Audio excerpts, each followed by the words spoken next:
I want you guys to stand up for me. Okay, it's awesome. Okay, just go ahead and roll your shoulders. Okay, there we go. Roll your shoulders, and when I say good, you say morning. Good. Morning. Good. Morning. When I say good, you say morning. Good. Morning. Good. Morning.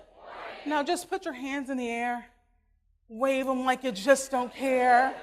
All right, and if you don't like clicking on phishing emails, can you just say, oh yeah? Oh yeah. Oh yeah. Okay, now that I have figured out that you're all crazy, we're going to go ahead and start this thing. So have a seat. We're going to talk about the science of security here. Okay, so my name is Shayla Treadwell. Like Lance said, I run Discover Financial's Security Education and Awareness Program. So I'm an information security professional. Yay. Along with that, though, I am an organizational psychologist, and I'm also a marketing strategist. Before entering into the information security field, I actually came from a marketing and strategy background. So InfoSec was kind of new at first.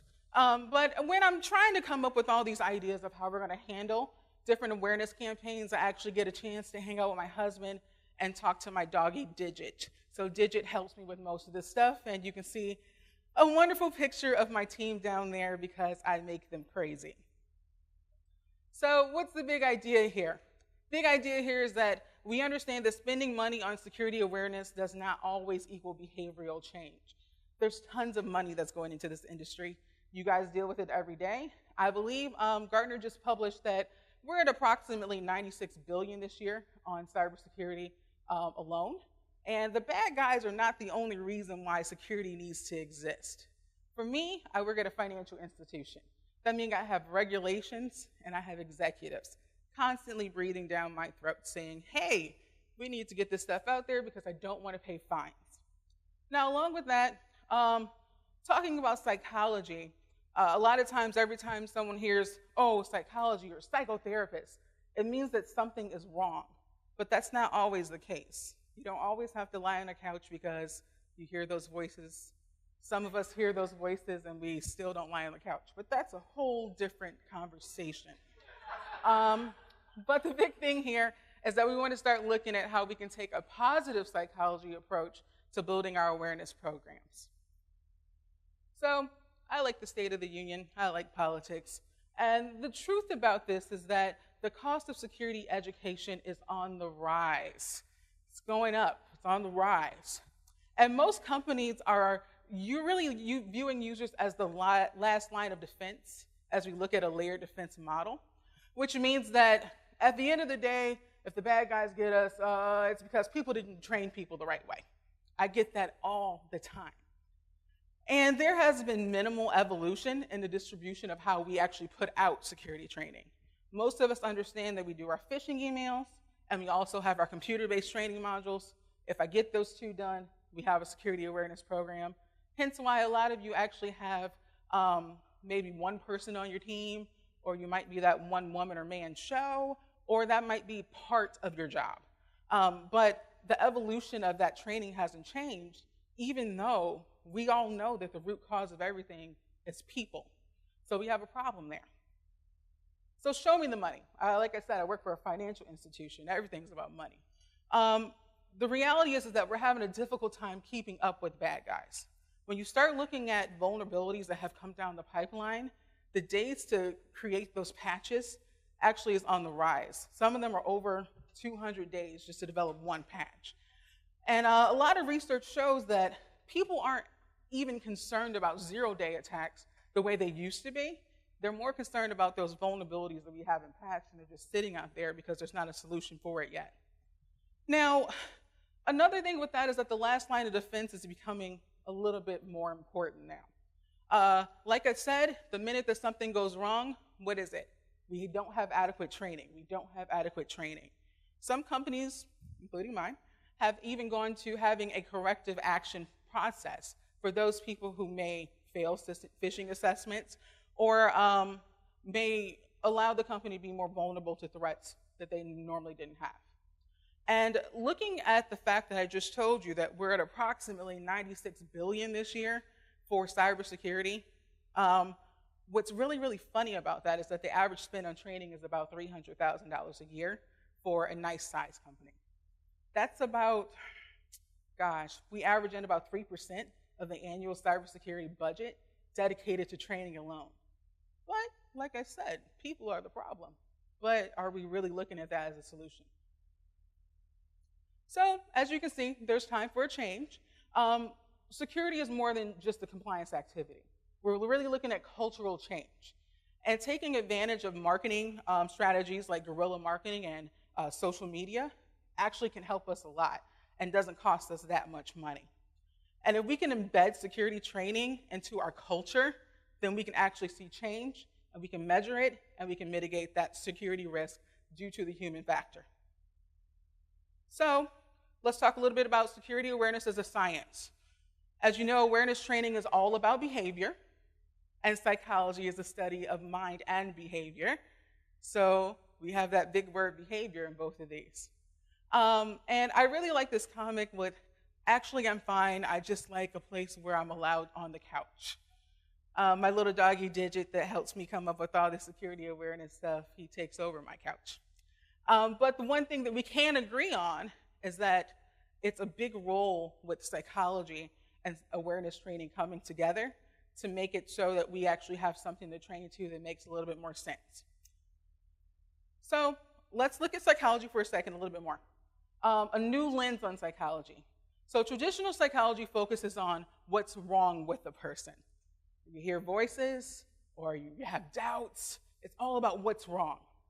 But the difference is that when we look at positive psychology, it's all about an approach of studying human thoughts, feelings, and behaviors where you focus on your strengths instead of your weaknesses. Now, I know that a lot of you probably have heard of Gallup's Strength Finder by Tom Rath and the Gallup Group. That whole model is based off of focusing on strengths instead of looking at weaknesses. And it's possible for us to look at that with our awareness programs. That's really helping us take our people that we're trying to train and looking at their good instead of their bad and reinforcing those positive behaviors. So positive psychology in a nutshell is all about positive experiences. That's when people feel love, joy, appreciated, things of that nature. Positive states and traits, that is when you're looking at the intrinsic motivation of someone versus their extrinsic motivation. And I can tell you with intrinsic motivation, that's something that you can't take away.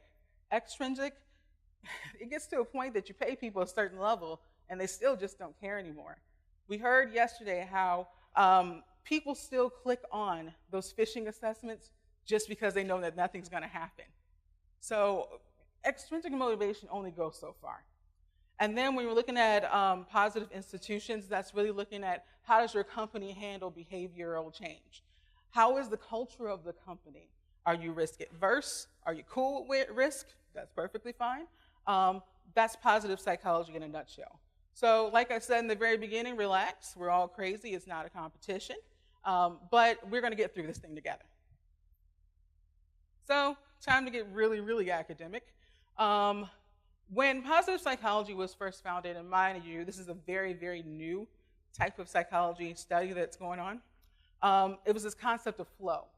And flow is simply just being in the zone. So it's when people are completely immersed in an activity just for the activity's sake. You don't have to get anything out of it. That goes back to that intrinsic motivation. And that allows people to have their whole being involved at all times. And if we can shift security awareness and training efforts to the zone, maybe we can capture our people and get them to understand certain concepts. So when you're in the zone, it's a delicate balance between having a very challenging situation that people are working through, balance with a skill set in order to keep them in that wonderful gray area that you see. So that means that we're increasing skills and then decreasing challenges, and then you have less demanding skills, and then you start to increase those challenges again. And if we build that in our awareness programming, we can keep people in that flow state, so then suddenly it's not about the company getting you, and it's not about the fact that something is just too easy, it's just what we do. And if we can get people there, then that's how you get to cultural change. So with positive psychology, there's this notion of PERMA. PERMA is about positive emotions, engagement, relationship, meaning, and achievement. Once you get all that together and get those pillars actually standing up, that's how you hit culture. So what I'm going to do is walk through all of those and just give you some examples of how we do that at our organization to get people to swing into that cultural change. First one is positive emotions. So positive emotions, as I stated before, is more than just happiness. It's not about happiness. Positive emotions is equivalent to having joy. It's something that's constantly with you. It can broaden or increase your thoughts or actions, and it can impact our habitual ways of thinking. So with positive emotions, something that our team has done is that we view awareness programming completely different. Sometimes I wonder what my boss is thinking when he sees the things that I have approved, because they're kind of crazy. We've had events where we have pop shots and people are shooting basketball. So imagine your boss looking at the expense report and you bought a pop shot. If you guys go next door, you see that we have a mannequin out there. I have to explain to my boss why I bought a mannequin. That's kind of tough. But the thing about it is, when you have these type of awareness events, it's about having fun. One wonderful example of this is that we had an event called March Madness. At the March Madness event, we had TVs all around where it was streaming the game. So people got a chance to leave their desk just for a moment to watch the March Madness game. We had food, we had these pop shots, we had all these games and prizes, and people genuinely enjoyed themselves. However, embedded in that event was 3 different games. We had a trivia game that was centered around information security. We had additional games that were about records management, securing data from a data handling perspective. All of this stuff was happening as we were tagging on to the fact that people just wanted to watch the basketball game. So with that, what ended up happening is that afterwards, people would come up to the team various times throughout the building and was like, hey, I remember when I was playing basketball that one time that you told me that I shouldn't have this type of data on my desk. Or I remember you told me that one time that you did that escape room that we shouldn't stick USBs into our computer. So what you do with positive emotions is that you take something that people really, really like, and you just kind of like piggyback with that to get them to get into the groove of what we really want them to be aware about. Next one is engagement. Engagement is about being totally absorbed by a present task where time and self-consciousness seems to cease.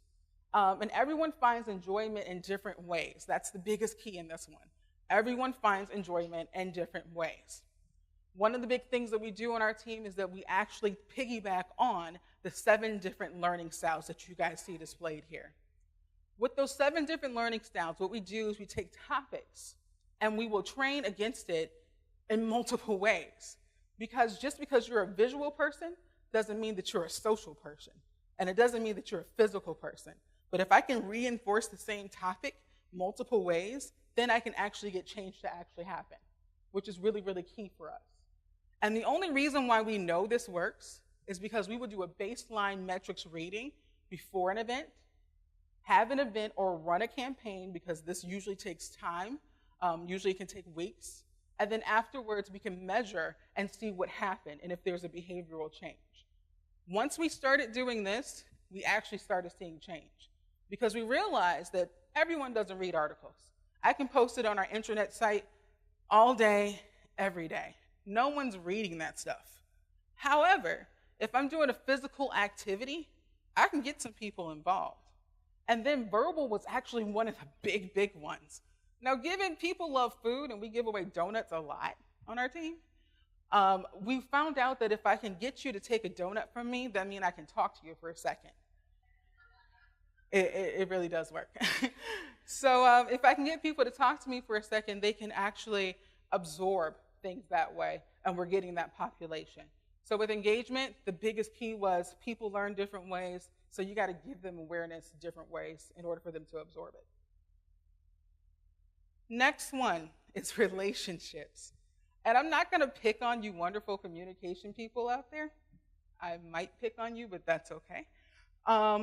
Building relationships is really important when you're running an awareness program.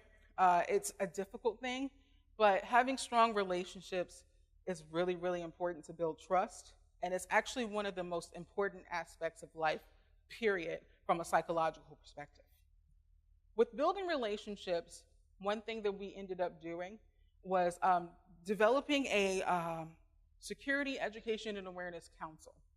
Now, this council meets with us quarterly because we fully vet out our awareness activities on a quarterly basis, so we're always ahead of schedule. We get those people to sit down with us, we discuss what we're going to do, and we get their feedback. Now, the minute you start getting their feedback, suddenly they really get involved and they want it to be successful because their name is attached to it. This really helped us build our relationships with corporate communications, human resources, our legal team, other compliance teams wanted to tag onto this, and it's become a thing now because everyone has a stake in it. And I understand that you hear build relationships all the time, but you have to understand that you have to be persistent with it. Developing trust doesn't happen overnight. It's something that happens over a long period of time. And it took us a long time to get our corporate communications team, human resources team, other technology teams to work together for a common cause. What's also important in this whole building relationships bit is we have to make sure that we're ingrained in information security from the very beginning to the very end of the program holistically. Because through our relationships, we're actually able to deploy dynamic training based off of what's happening in the threat environment. That means that, example, Equifax breach happened. That breach actually impacted a lot of financial institutions. We got knowledge of that before most, which actually helped us develop campaigns and deploy dynamic training that will actually help our people in our centers and our executives alike. So when you're building relationships and you're gathering those stakeholders, it's easy to go to the people that you think you're supposed to, but go ahead and add in some of those other people that otherwise you would never talk to. I want to make sure that I have that person from the command center. I want to make sure I have that person from my intelligence team. I want to make sure that my vulnerability management people know what's going on as well, because then I'm able to talk to them, and if I know that a patch is about to be deployed or there isn't a solution yet, I can train to that dynamically, and it helps keep your company more secure. I think I went past one. Meaning. So meaning is all about having purpose. And like I told you before, having purpose is something that's near and dear to every human. It's really exploring the greater impact of being aware when you have a purpose. So what we did is that every October, we sit down and we plan out what we're doing for the year. Now, we do know that plans change based off of what's going on in the world, but when we sit down and have our plans, there is a method to our madness. And trust me, if you talk to my team, anyone here today, you can see that they're actually very, very mad people. I don't know how I deal with them. Gosh, I really don't know how they deal with me. But the first thing is looking at this thing like it's a circle, like it's a radius, okay? Starting from the very center, we want to make sure our people understand how to keep themselves and their family secure. It's more about showing that I care about you, I care about your family, I want you to be secure. During this time period, we really look at W-2 scams, try to make sure that they're aware of things of that nature. Internet of Things. Okay, you just bought your kid that new iPad for Christmas. Do you know what that means? Or you just bought that new refrigerator. It connects to Pandora. It's a device that actually connects to the internet. Can you get hacked? When we start talking about people and making it personal, suddenly they start to listen because that's the core of their being. From there, second quarter, we begin to talk about how to keep the stuff that you manage at work safe. That's when we start to introduce data handling and classification. We start to introduce how do you handle phishing emails. Now, mind you, this is working from the very center and moving out. So I've already told you that you need to be aware that things are happening, and you're starting to care about yourself. Then you're like, oh my goodness, maybe I should worry about my personal email. oh my goodness, maybe I should start thinking about what data I have laying around in my house. So it's building off of that. By the time we get to Q3, we're talking about how to keep your team and your entire department safe. That's when we start talking about some of the things that traditionally scare people, like insider threat, different intelligence models that we may use in the company, and how we keep our organization for our team safe. That means that, hey, if I know that Johnny over here has a very sensitive document and it's on this drive, is that document actually secure right there? And we get people to start working together as a team. So by the time we get to Q4, it's about how to keep the company secure. That's when we start talking about things that actually can have reputational damage to the company, things that can hit our bottom line. But at this point, people are completely invested in security because we built off the fact that I want you to be secure. And we'll recycle this model over and over again. Achievement.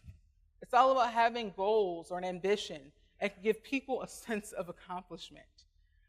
With achievement, this is where positive reinforcement really, really comes into play. Instead of punishing those people who click on that phishing email, go ahead and start rewarding those people that report it. In achievement, when we had our escape room, we made it a team building opportunity. We actually did our escape room in a Q3. And with that team building opportunity, we highlighted their accomplishments, how well they got through the room. We had a leaderboard, and it was a big deal, to the point that corporate communications, that typically hates me,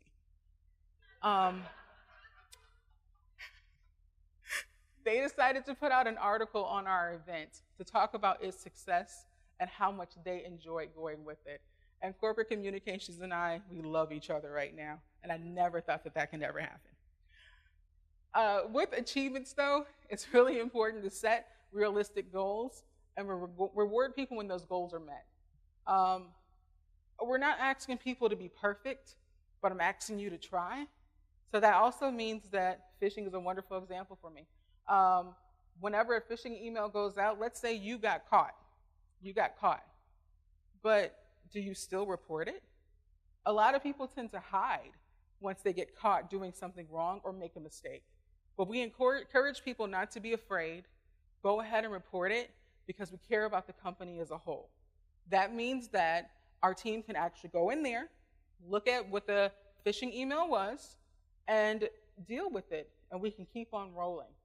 So when you include achievement into your awareness programming, it helps people expand who they're going to be. So like I said, with all of these concepts, it's really about people, company culture, and risk appetite, and keeping those things in a balance. You want to make sure that you're focused on your people, you understand how they learn. From a company culture perspective, be honest with yourself about how your company culture is. And from a risk appetite perspective, how much risk does your company, is your company okay with you taking on? For us, we're a very risk-averse company. We're a financial institution.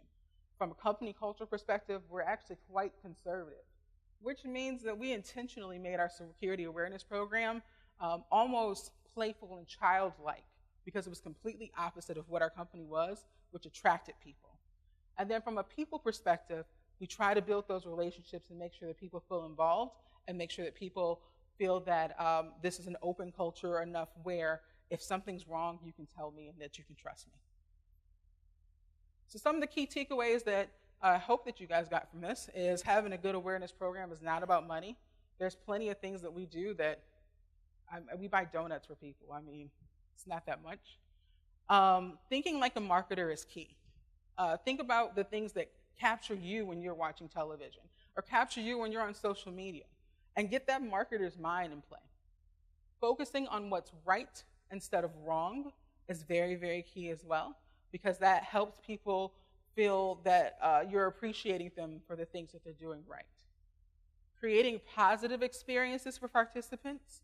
That means that if I'm out there with my team in ref jerseys because we have an event called You Got Played, we just make silly refs. And we have done that. We've even done a fishing hole event where Mike, where's Mike? Wave Mike. He was over there and he had a pair of waders on, a kid-sized pool, and some balloons with a sign that said hacker, standing in the middle of the entrance of our lunchroom, trying to lure people over and say, hey, don't you want to give me some information? But it took, I put my team in horrible situations, but that's okay.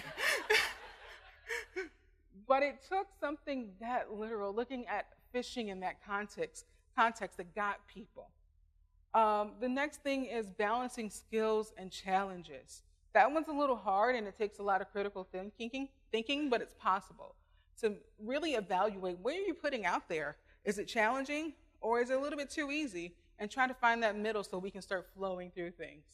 And at the end of the day, it's all about cultural change. You really want to make sure that you drive it so that you can get your cultural change going.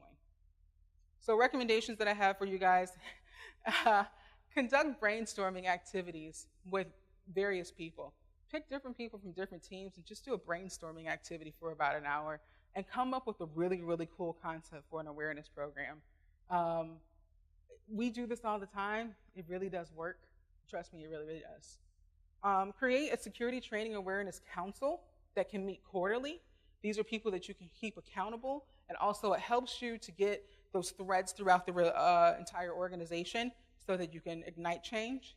And be aware of different learning methods. Everyone doesn't learn the same way, so we can't keep deploying training the same way. Otherwise, people just aren't going to get it, or you're going to get a certain population that gets it and another population that's left out. Thank you.